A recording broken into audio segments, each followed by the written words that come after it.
begins the first day of Hanukkah, an 8-day celebration known as the Jewish Festival of Lights. It is beautiful, and here to help us kick off the holiday is Orly and Larissa, guys. This is a big deal. We're so excited. Yes, this is amazing. Orly, tell us a little bit about the meaning of this holiday, what it means to you, and just the general meaning of it. Well, you know, I mean, Hanukkah is a holiday that falls right around Christmas time, and so it's that sort of holiday that, for if you grew up Jewish, that you're spending with your family, and it's 8 days. It's super fun. It's really celebratory. And my family still, here's us, just recently, this was only a few months ago, celebrating the Jewish New Year. We still get together and do these celebrations all the time. And it's so funny because, like, my dad, I have this photo of my dad that I absolutely love. When he does the prayer, there's this one word that we all love. There's my dad during Hanukkah, but there's this one word, and it's Sabri Maranan. And for whatever reason, every time he says it, because the prayers are in Hebrew, we die laughing. So that's my dad literally trying to get away from us so he can stop laughing to finish the prayer, because he knew it was coming. He was getting there, and all of us were like, and he's like, stop it. And we were all waiting, and then as soon as he does it, we all go, Sabri Maranan. We like scream it. That's the meaning of these holidays. Yeah. It's so beautiful. Like, these are the memories that we create. It's Exactly. so great. I love that. Exactly. It's all about spending time with family. Yeah. I mean, it's you know, it's all about family. I love that we're celebrating this. I mean, growing up as a kid, all my best friends were Jewish, and I celebrated Hanukkah along with Christmas in my house. So I got to learn a little bit about the tradition stuff. But this is good for me to learn a little bit more. And Larissa, you've got a lot. This has a lot of special meaning, a lot of memories for you too. Yeah, of course. I mean, just like Orly, it's a time to be with your family. Usually it falls around Christmas time. Sometimes it's a little earlier, so you kind of get to do a little bit of both, which is always fun. And my family always had the big Jewish star that they made. And so we always took pictures with the Jewish star. We would put so many gifts surrounding them, and we'd all get together on one night and open them. And we had to go around in a circle, and there's me and the Jewish star. Oh my gosh, and open one at a time. And my mom was always in charge of making the latkes, which are, you know, the potato pancakes. They had to be super crispy. Super crispy. And that's what I remember, the smell of that, which it's not the best smell because it's all oil, but man, they are good to eat. It's the memories. I'm telling you right now. I've seen the Jewish star worn as a necklace. I've never quite seen it worn like that, like you just did. As a full body. As a full Hey, I've always liked jewelry, okay? It's amazing. But here's the thing, everybody. Hallmark has been celebrating the Jewish faith since the 1940s, and more than 11 million Hanukkah cards have been exchanged annually. And Orly, you had a first-hand experience of what this all means at Hallmark. Yeah, I really did. It's so amazing, you guys. I mean, it's the 25th anniversary of Hallmark's Tree of Life brand, which is really just incredible. I mean, it's all about celebrating the Jewish faith, which it really does. And,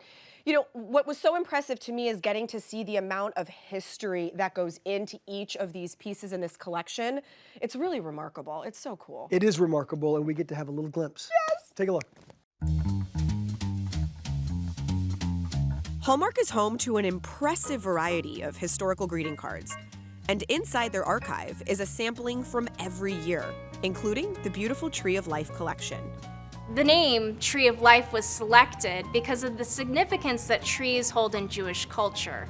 Just as a tree protects and provides nourishment for those around it, the Torah guides and provides spiritual sustenance to those that read it. Seeking inspiration, the creative team traveled to Israel and still partners with Jewish artists and writers across the country. They'll visit galleries and museums, even take Hebrew classes so that they can learn more about the culture. They'll also come here to the Hallmark archives to look at Jewish product art from years past. I love how history and artistry are combined. From Jewish symbols and rich colors to Hebrew lettering and handcrafted folk art, the Tree of Life collection reflects the most important gifts of all: family, faith, and fun. I mean, it's amazing how much research goes into the Tree of Life collection. I mean, that's really inspiring. It really is. And I can say, you know, my dad's whole family lives in Israel. We used to go every other summer, and there is something truly magical about it. So I just really appreciate the amount of work that goes into that. That just means so much to, like, me, my family, to everyone. No question about it. Okay, in honor of the holiday, now we are a little DIY here. We're going to be making a Star of David. Yay! One sort of inspired a little bit by Larissa's at home. Yeah. Well, this is, you know, this is something that when I was growing up, my mom is a general contractor, and so my mom builds stuff. And my mom built one, a huge one that we had in the window, and that was our version of a tree, just like Larissa, which is so funny because I didn't know it was like a thing until I saw Larissa had it too. I love that. I think we didn't get the tree, but we had to have something. Of course. Yeah, we're gonna make a version that is super simple, that requires no power tools. Anyone can do it with simple materials. We're actually gonna be using paint stirrers, which I love so much. So to create your triangle for your paint stirrers, obviously it is 3 equal, right? A triangle is 3 equal pieces. So you know that once they're all lined up on the corners, you've got a perfect triangle. You don't need to worry too much about it. So the idea is you make 2 of them, and then I mean, we've all probably drawn something similar, and then you kind of put them together, right? So Exactly. But before we glue the 2 sides together, you've got a couple tips as far as wrapping and things like that. Yeah, there are 2 ways that you guys can do this, and I'll say it's kind of personal.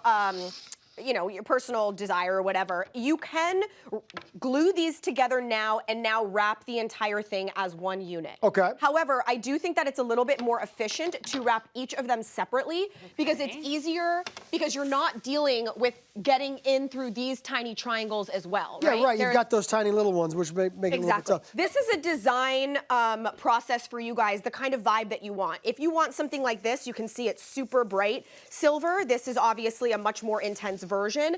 If you want something like this, which I personally really love, it's more of like a denim blue and sort of metallic and feels a little bit more elegante. Elegante. As you know, I love my word. Now, if you guys end up with a tinsel that is a little bit fluffier, like what we're using now, versus the one that's hanging, what you can do is on the inside, use your scissors and just trim off some of the thickness. That way where your triangles come together, you're still seeing the shape. You don't want to lose this inner corner. That makes so sense. now I'm gonna lay them on top of each other. I'm gonna look at it until it feels even. See right here, like I'm kind of losing it. I'm gonna go in there and trim that up so that I don't lose it, right? Yeah, so that's what I was talking about. Nice, nice. Now, here, we're gonna just put a nice big droplet of glue on the top corners. We're gonna do them everywhere that the 2 triangles meet. And the last step that you're gonna do, which is gonna further connect them, is wrap them with lights. Okay. Beautiful. I have 2 options for lights, depending on how you're planning on using it and where you're planning on putting it. If you're gonna do it like this, which is kind of like a wreath, I would recommend using the battery-powered ones. Yep. Because, and I'm gonna turn this around. Sure. Do you see how they're right there on the back? Oh, there you go. Okay, they're so you hidden. hide them back in there. Make sure that you have access to the switch easily so you can turn them on and off, but from the front, you aren't gonna see them. If you're gonna make one that's gonna be standing, you can use battery-powered ones because you're gonna be by an outlet. But you wouldn't wanna see that cable if it was hanging in the window. Fantastic. For the full instructions, visit our website, and for more of the beautiful Tree of Life Hallmark cards, visit your local Hallmark Gold Crown store.